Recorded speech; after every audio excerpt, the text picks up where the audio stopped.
Try to remember your first birthday. You can't.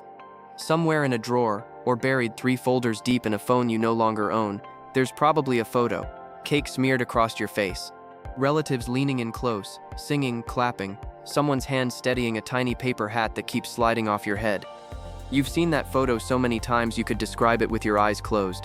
But that's the trick playing on you. You're not remembering the moment. You're remembering the photo of the moment. 2 very different things, wearing the same face, and your brain has quietly swapped one for the other without asking permission. Ask yourself something harder then. What's the very first memory you actually own?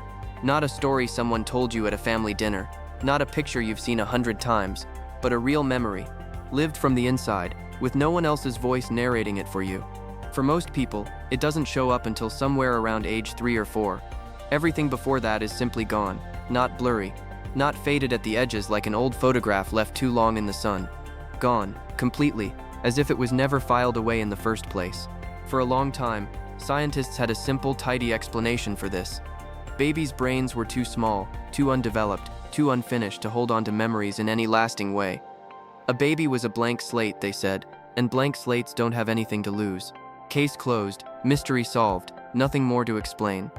But the real answer is far stranger than that. Your brain wasn't failing to save your first birthday. It was working exactly as it was built to work. And in a very real sense, it erased that memory on purpose. The phenomenon even has a name, and the name is older than you'd guess. Back in the late 1800s, Sigmund Freud started noticing something odd in his adult patients. Asked them about their childhood, and the memories simply weren't there, not for the earliest years. He gave the gap a label, infantile amnesia. Freud had his own theory for why it happened, one tangled up in repression and forbidden desire, and most of that particular theory hasn't aged well at all. But the observation underneath it did. More than a century later, infantile amnesia is still one of the most reliable, most replicated findings in all of psychology. Ask 100 adults, in almost any country on Earth, for their earliest memory, and nearly none of them will land before age 3. Here's where the story gets strange, though. If babies' brains were simply too underdeveloped to form memories at all, this would stay a short, boring explanation. Except babies do form memories, plenty of them, and proving that took one of the more elegant experiments in developmental psychology. In the late 1960s, a researcher named Carolyn Rovey Collier ran a study that quietly broke the old assumption apart. She tied a ribbon from a baby's ankle to a colorful mobile hanging over the crib. Kick your foot, the mobile jiggles. Simple enough. Babies as young as 3 months figured out the connection almost immediately, kicking faster and faster once they realized they were the ones in control of it. Then came the real test, the part that mattered. Weeks later, she brought the same babies back and hung the same mobile above the same crib, and they remembered. They started kicking again right away, before the mobile had even moved, as if no time had passed at all. Later versions of the study pushed it further still, showing that even after a baby had seemingly forgotten entirely, one small reminder, just a glimpse of the mobile jiggling on its own, could bring the old memory rushing back intact. A 3-month-old, it turned out, could hold onto a memory for weeks, store it, and recover it on cue. So if that's true, why can't you hold onto a single thing from before you were 3 years old? Patricia Bauer, at Emory University, spent decades chasing that exact contradiction. Instead of testing memory once and walking away, she tracked the same children for years at a stretch, checking what they remembered at 4 years old, then 6, then 8, then 11. And the pattern she found wasn't the one anyone had expected going in. Young children weren't struggling to form memories in the first place. They were struggling to keep the memories they'd already formed. Compared to adults, young children lose their early memories at a genuinely staggering rate, far faster than ordinary, everyday forgetting could ever explain on its own. Bauer's work also found something else worth sitting with. Children whose parents talked with them about shared experiences in rich detail, replaying events out loud together, tended to hold on to those specific memories longer than children whose parents didn't. Somewhere in early childhood, the brain wasn't just failing to file experiences away for later. It was actively clearing them out, one after another, almost as fast as they came in, unless something gave a particular memory a reason to stick. Actively, on purpose. Which raises the obvious question, why would a growing brain do that to itself? The answer came from an unexpected place, a lab in Toronto, and a much smaller brain than yours.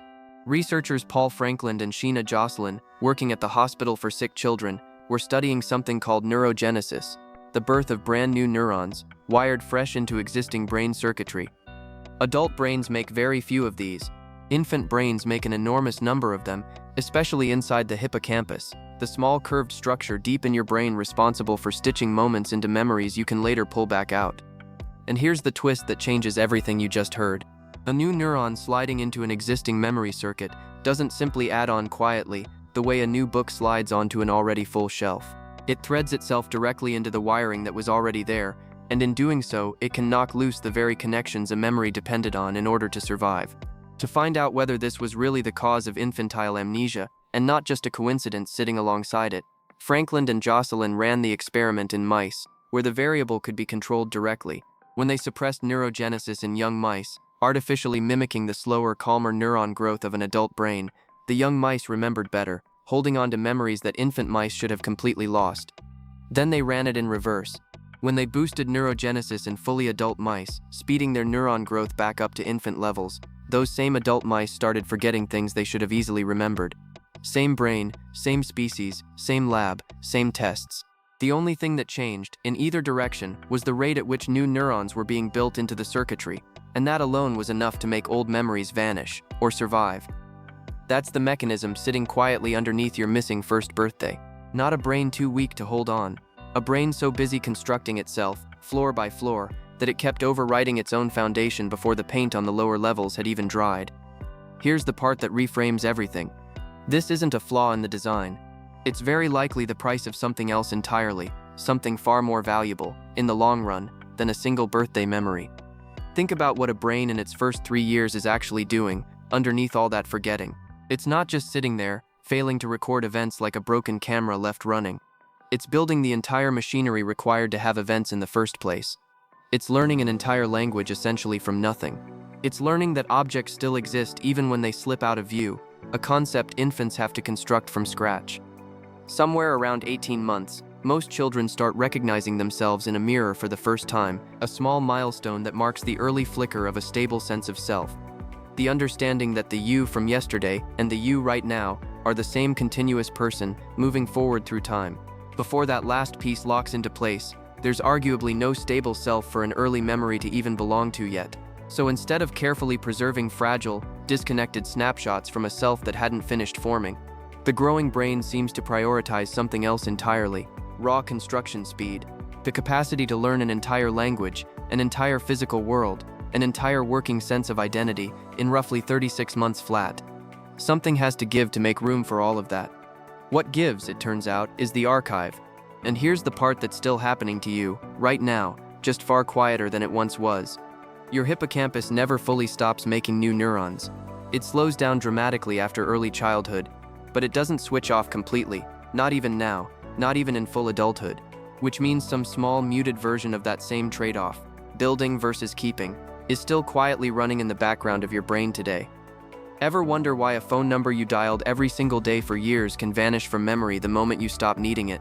Why learning a new language can make the one you grew up speaking briefly, frustratingly harder to reach?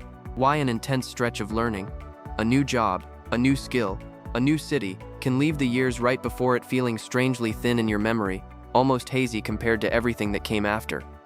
You're not broken, and you're not losing your grip.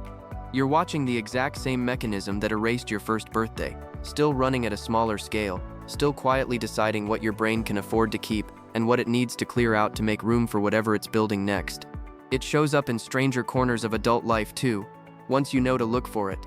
People who move to a new country and immerse themselves in a new language often report the same unsettling thing. Whole years of their old life back home start to feel oddly compressed, like a book they read once instead of a life they lived. People recovering from a major illness, or coming out the other side of a breakup that reshaped how they see themselves, sometimes describe the months right before the change as strangely hard to access, even though nothing was actually wrong with their brains at the time. In every one of these cases, something demanded a lot of new wiring, fast, and in every one of these cases, some older material quietly paid the price for it. You were never designed to keep everything, you were designed to keep building. So the next time someone hands you that photo of your first birthday, cake on your face, relatives leaning in, a small stranger wearing your name and nothing else familiar, don't take it as proof that something went wrong in there. It didn't fail to save that moment. It chose on purpose to build you instead. If your brain works this hard just to build you once, imagine what it's quietly doing every time you learn something new. That's the whole point of this channel, pulling apart the strange hidden mechanics behind an ordinary mind. If that's the kind of thing you want more of, hit subscribe. It genuinely helps this channel keep going. And if this one changed how you think about your own memory, leave a like. It tells me exactly which question to dig into next. See you in the next one.